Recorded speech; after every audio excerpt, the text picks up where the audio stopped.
지금 미국에서 벌어지고 있는 일들은 상식과 예측의 영역을 완전히 벗어났습니다. 자고 나면 동맹을 향해 강도지시에 가까운 욕설을 퍼붓고 합의는 휴지 조각처럼 찢어집니다. 심지어 대통령 본인의 말이, 그의 행정부의 결정이 가족의 수조 원대 재산 증식과 연결되어 있다는 의혹마저 공공연하게 제기됩니다. 여러분, 솔직히 묻겠습니다. 이것이 우리가 수십 년간 믿고 의지해왔던 자유의 보루, 아메리카 합중국이 맞습니까? 오늘 우리는 트럼프주의라는 광풍이 어떻게 미국의 가장 깊은 뿌리인 신뢰와 자유를 흔들고 있는지, 그리고 왜 미국의 민심 75%가 미국이 잘못된 길로 가고 있다라고 외치는지 그 이유를 파헤쳐 봅니다. 이대로 간다면 미국은 결국 스스로 무너질 수밖에 없습니다. 자본주의의 가장 큰 해악은 무엇일까요? 바로 불확실성과 불신입니다. 신뢰와 예측 가능성, 이것이 시장 경제를 지탱하는 두 축입니다. 그런데 트럼프 행정부는 이 두 축을 동시에 부숴버리고 있습니다. 트럼프의 말은 누구도 믿을 수 없습니다. 관세 부과는 더 이상 과학적 계산이나 경제 논리에 따르지 않습니다. 야, 인도 25% 더 때려, 브라질 20% 추가. 그의 기분이 곧 정책이 됩니다. 일정한 국가 간의 계약이나 합의는 아무런 의미가 없습니다. 구두로 합의했든 문서로 합의했든 시간이 지나면 트럼프 자신이 말을 뒤집으면 그만입니다. 한마디로 미국이라는 거대 국가의 정책이 한 개인의 감정과 변덕에 좌우되는 시대가 온 것입니다. 어느 기업이 이런 예측 불가능한 국가에 투자하고 세계 시장으로 진출하려 하겠습니까? 트럼프주의의 후유증은 이미 가속화되고 있습니다. 트럼프가 주도하는 협상의 실체는 무엇일까요? 도둑질을 넘어선 강도 짓지입니다. 가장 충격적인 예는 일본과의 관세 협상입니다. 미국은 일본으로부터 500억 달러를 특수목적법인 계좌에 넣어두겠습니다. 그리고 현금으로 트럼프가 투자처럼 결정하게 합니다. 자, 문제는 이겁니다. 미국은 단 1달러도 내지 않았습니다. 그러나 원금 회수 전까지 이익을 50대 50으로 가져가고 원금 회수 후에는 90%의 이익을 미국이 가져갑니다. 10%만 일본의 몫입니다. 일본은 투자 결정권조차 없습니다. 트럼프가 원하는 곳에 투자하면 끝입니다. 더 무서운 것은 손실이 발생해도 어느 누구도 책임을 지지 않는다는 점입니다.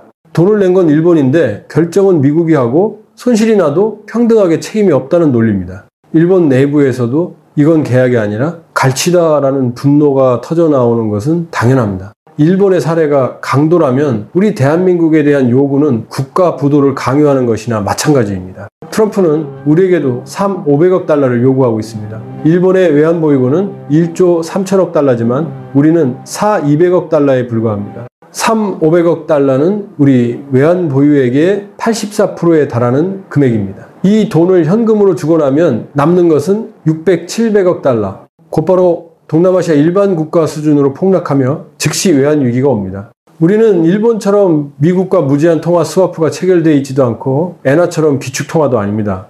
일본은 1조 3천억 달러를 다 줘도 외환위기가 발생할 일이 없지만 우리는 이 요구를 받는 순간 국가 비상사태로 직행합니다. 정부가 협상을 할 여지가 아예 없는, 받을 수 없는 협상안을 요구하고 있는 것입니다. 트럼프의 관세 정책은 경제 논리에서 완전히 벗어나 정치적 목적에 의해 작동합니다. 예를 들어 러시아산 석유를 사간다는 이유로 인도에게 50%의 관세를 부과했습니다. 그런데 인도보다 몇 배 많은 러시아 석유를 사가는 중국에는 관세를 때리지 않습니다. 이것이 말이 됩니까? 브라질의 경우 보소나루 대통령이 쿠데타 기도 혐의로 기소되자마자 브라질 나빠 마녀 사냥이야 라며 추가 관세를 부과했습니다. 동맹국의 내정에 간섭하며 자기 정치적 호불호에 따라 관세라는 무기를 휘두르는 것입니다. 누구를 좋아하고 누구를 미워하느냐가 미국 무역 정책의 기준이 되고 있습니다. 이처럼 일관성과 예측 가능성이 사라진 정책은 국제 무역 질서를 근본부터 교란하고 있습니다. 현재 달러가 기축 통화인 이유는 무엇일까요? 과거에는 근본 위주였지만 지금은 미국 경제에 대한 신뢰입니다. 전 세계가 미국을 믿기 때문에 달러를 사용합니다. 미국 경제의 규모와 투명성 그리고 정책의 일관성을 믿는 것입니다. 그런데 트럼프는 어떻습니까? 말을 바꾸고 동맹국에게 욕설을 퍼붓고 자기 마음에 들면 수풀을 해주고 마음에 안 들면 관세 폭탄을 터뜨립니다.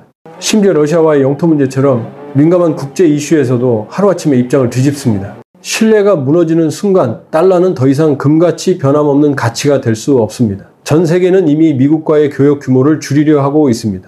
미국의 신뢰 위기는 곧 달러의 위기이며 이는 전 세계 경제를 극심한 혼돈으로 몰아넣을 것입니다. 트럼프가 가장 강조하는 정책 중 하나는 반이민 정책입니다. 불법 이민자를 내쫓고 외국인의 취업을 막아 미국 일자리를 지킨다는 논리입니다. 그러나 이 정책은 오히려 미국 경제에 치명적인 자멸을 초래했습니다. 조지아주에 건설 중인 현대자동차, LG엔솔 배터리 공장은 500명 이상의 고용을 창출하는 초대형 프로젝트였습니다. 그런데 공장 완공을 위해 한국에서 파견된 설비 장착 기술자들이 갑자기 이민 단속반에 체포되었습니다.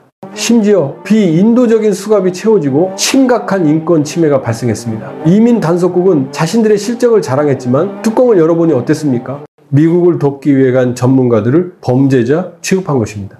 이 사건은 현대차 공장의 완공을 수개월 이상 지연시켰고 조지아 지역 경제에 막대한 피해를 입혔습니다. 더욱 심각한 것은 동맹의 불신 F이라는 치명적인 기억을 남겼다는 점입니다. 한국인 전문가들은 범죄자 다루듯 당한 수모를 잊지 않을 것이며 이제 돈을 줘도 미국에 가지 않으려 할 것입니다. 조지아 주지사가 발벗고 나서 사태를 수습하고 체포된 기술자들을 모두 석방했지만 이미 늦었습니다.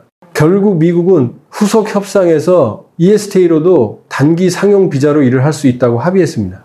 이는 당시의 체포가 법적 요건 없이 불법적으로 자행되었음을 스스로 인정한 셈입니다. 자기 발등을 찍은 트럼프식 이민 정책의 가장 극적인 사례입니다. 트럼프의 행태는 미국의 근간인 자유주의를 근본적으로 흔들고 있습니다. 그의 의사결정 방식은 완벽한 독재에 가깝습니다. 그는 정치적 결정을 통해 자기 가족들의 재산을 불리는 것이 뻔히 보임에도 대놓고 행동합니다.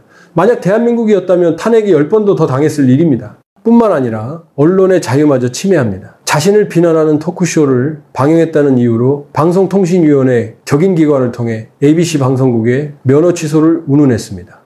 이처럼 권력이 언론을 통제하고 사익을 극대화하는 행위는 자유주의 국가에서는 결코 용납될 수 없습니다. 트럼프는 미국의 투명성과 능력주의라는 가장 매력적인 요소를 짓밟고 있습니다.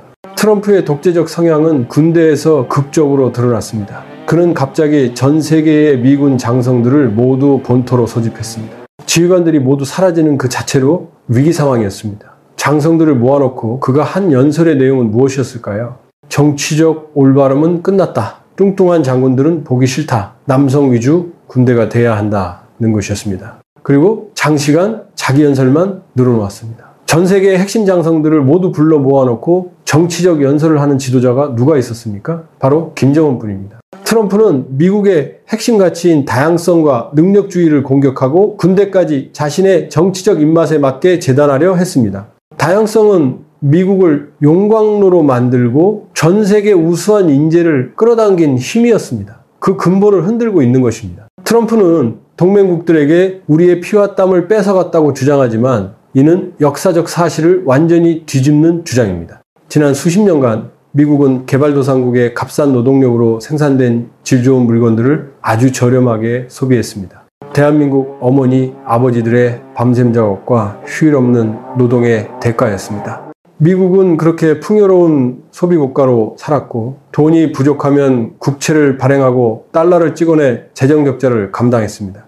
결국 가난한 나라의 저임금 노동력으로 번 돈을 미국이 썼던 것입니다. 그런데 이제 와서 갑자기 내 돈이야 라며 과거의 무역 적자를 빌미로 돈을 토해내라고 요구하는 것은 역사적 부채를 망각한 이중적인 태도입니다. 국가가 기업의 지분을 가져가려 하고 모든 것을 뺏으려 하는 트럼프의 행태는 공산주의와 다를 바가 없습니다. 놀랍게도 현재 미국인의 75%, 즉 4명 중 3명은 미국이 잘못된 길로 가고 있다고 답했습니다. 민주당 지지층이야 원래 트럼프를 싫어했지만 이 수치의 급등을 주도한 것은 공화당 지지자들, 즉 한때 트럼프를 지지했던 사람들입니다. 이들은 트럼프의 행동을 보면서 이건 우리가 알던 미국이 아니다, 이건 아닌데 라는 배신감과 실망감을 느끼고 있습니다. 할리우드 스타들까지 나서서 이게 내가 사랑했던 아메리카냐? 고 외치고 있습니다. 트럼프가 내세웠던 매개 정책들이 오히려 미국의 근본적인 힘과 매력을 훼손하고 있다는 것을 시민들 스스로 깨닫기 시작한 것입니다. 한국은 대통령에게 문제가 생겼을 때 시민의 힘으로 탄핵이라는 민주주의의 회복 탄력성을 보여주었습니다. 하지만 지금 미국은 어떻습니까?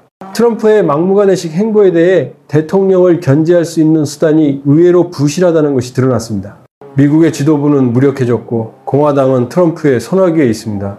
트럼프는 계속해서 극단적인 음모론자들을 결집시키고 사회를 쪼개면서 자신의 지지층을 결속시키려 하지만 이제 그 결속력마저 이탈하고 있습니다. 미국인들은 전에 겪어보지 못했던 극심한 혼돈 속에 빠져 있으며 미국이라는 국가에 대한 자부심마저 상처받고 있습니다. 트럼프 이전의 미국과 트럼프 이후의 미국은 완전히 다릅니다. 동맹을 깨고 신뢰를 깨고 피하 구별이 없으며 자국 이기주의에 매몰되어 있습니다. 지금 미국의 위기는 단순한 경제적 위기가 아닙니다. 그것은 자유주의의 위기, 신뢰의 위기, 그리고 점점 심화되는 불확실성의 위기입니다. 미국 시민들은 트럼프의 남은 임기 동안 이 후유증을 어떻게 극복해 나갈 것인지, 그리고 과연 민주주의와 자유주의의 회복 탄력성을 다시 보여줄 힘을 가지고 있는지 시험대에 올랐습니다. 우리가 알던 미국이 무너지고 있는 이 순간 미국의 선택이 전 세계의 미래를 결정할 것입니다.